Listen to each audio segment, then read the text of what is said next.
Hi friends, I am doing a wrap up today for the first 3 months of the year. I've done so many different ways of doing wrap ups on my channel. I can just never figure out what works best for me, but I'm gonna do quarterly wrap ups this year. So these books are from January, February, and March. I've read quite a few. I only have one DNF. So my plan is to really just burn through these.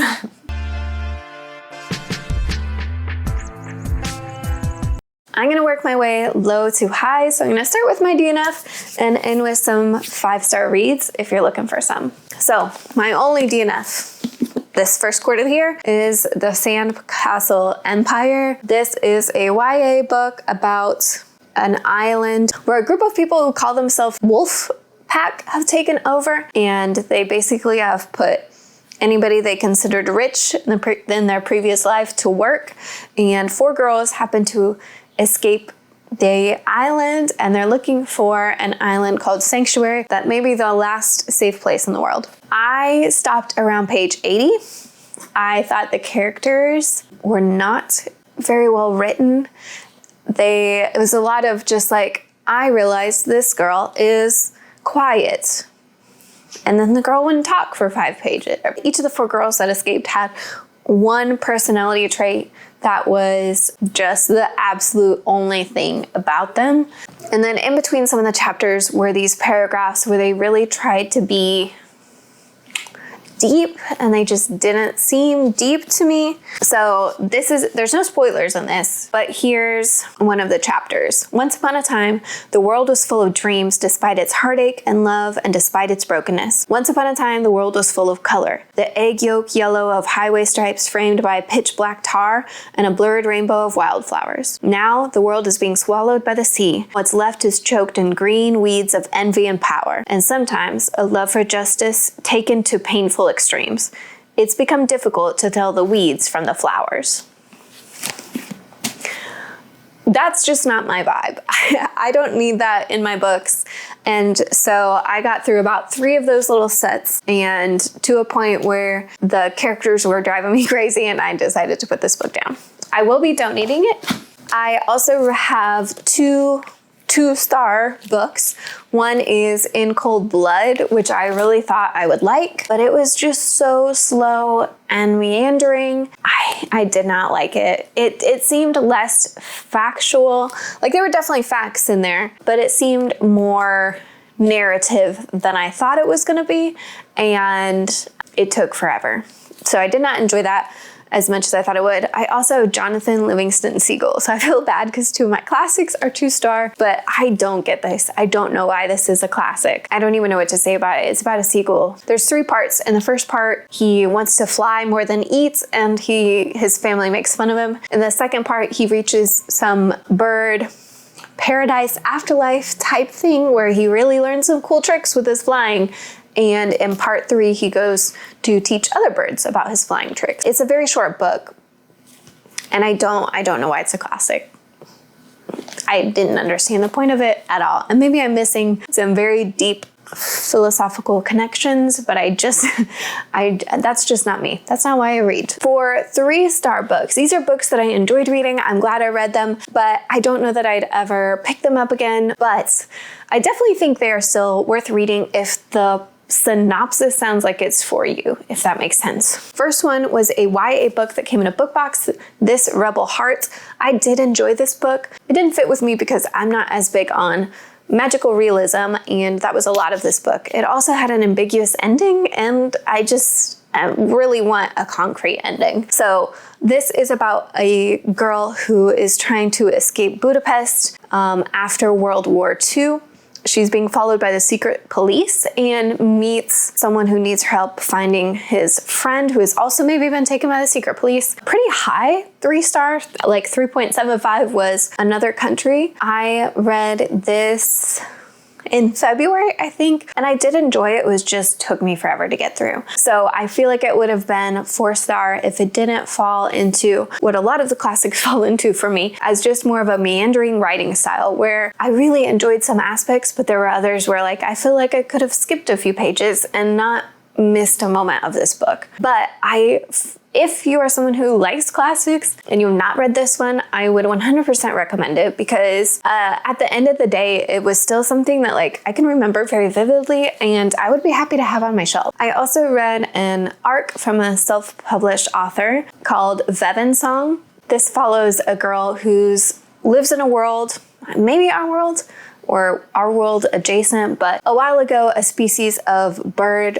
people came down and kind of took over, and humans had to go under the sea. This was a debut novel, and I think there were some aspects that felt a little bit like a new writer. The human characters, I felt like some of the conversations didn't feel natural, but the species, the Veven bird people species, were some of the most amazing things I've ever read. So I feel like once I got into that portion of the book, I was hooked. It kind of balanced out for me in the end. My last 3-star book was Golden Spoon. This is one I got off of NetGalley, and it was supposed to be a Great British Baking Show murder mystery type book. This was probably the lowest of my 3-star bundle because I wanted more mystery and I wanted more baking show. It really focused in on the characters and their background, which was fun to read, but just not what I wanted most out of the topics that this book presented itself to be. I also felt like the mystery was pretty easy to kind of figure out, and the twist at the end didn't really surprise me that much. So I feel like I just wanted a little bit more oomph out of most of the aspects of this book, but it was still definitely a fun read, and I'm glad I read it. Let's move into 4-star. I'm gonna start with Renegades because I think this was almost a 3-star. Between 3 and 4, this is about superheroes and supervillains, and one of the supervillains pretends to be a superhero to infiltrate their society and kind of realizes that maybe some of the things she was taught as a child and the fact that she was kind of made to grow up to be a supervillain was not as wonderful as she thought it was. I really loved all the characters except for the main character. She seemed like too angsty for me. I liked superheroes as opposed to kind of the other fantasy books I usually read. Their powers were really cool. There were no twists. It was a pretty straightforward plot. But yeah, overall, I really liked reading it and I plan on continuing this series. I also reread Legend by Marie Lu, and I just love this book. It definitely felt more YA this time as I read it, but that's because I've grown up a bit since I read this back in high school and college. Man, I just love this series. If you want to throw back to those good old dystopian days, this is the series to pick up because if I remember right, Book 3 holds true. So yeah, would recommend for sure. This follows a super soldier who has to go undercover to find her brother's killer, and when she thinks she has him, realizes that a lot of the truths her government has been feeding to her are not actually truths. Another reread, Artemis Fowl and the Eternity Code. I am so happy to say that these books hold up as an adult because I was kind of worried that maybe I would reread these and just not enjoy them as much as I did when I was younger, but all the characters are so wonderful. The plot is fun and exciting, they're quick reads, and I've just really loved these books and loved rereading them. I listened to Good Omens on audiobook and really enjoyed it. I think I was expecting to like it a little bit more than I did. I thought this would be a 5-star, and it wasn't quite there for me.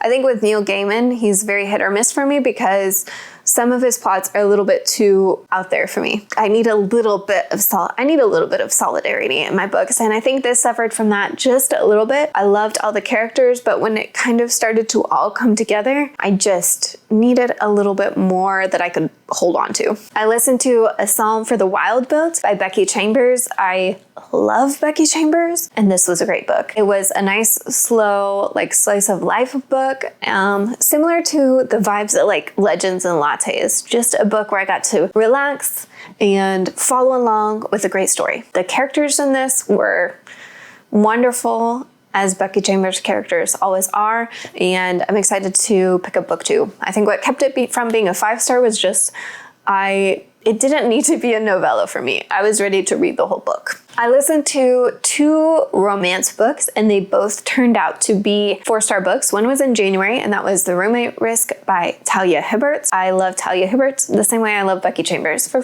very different reasons, but they both build great characters. I love the way Talia Hibbert does romance. It's the perfect balance of spicy and build-up for me. This one, I was a little bit unsure at the beginning because there's immediately a spicy scene, but then you kind of backtrack and build, from that on, and it really worked for me. Davenport's was another one I listened to. I really loved this. It has a Bridgerton vibe that I was all about. I was eating it up and trying to find time where I can listen to an audiobook while I do this or that, because usually I just listen to my audiobooks in the car, but I really was making time for this book. There are 4 storylines, and I will give you a warning right now that only one of them ends in a happily ever after, because this is going to be a series, I think. So hopefully more of those love arcs will come together in books to, I don't know how many books are going to be, but I really loved every aspect of this book, but I wanted more happy endings. My last 4-star read was another audiobook, and that was Nettle and Bone. I'd seen this kind of around and put it on my wish list and just decided to go for it. Really glad I did. It was such a unique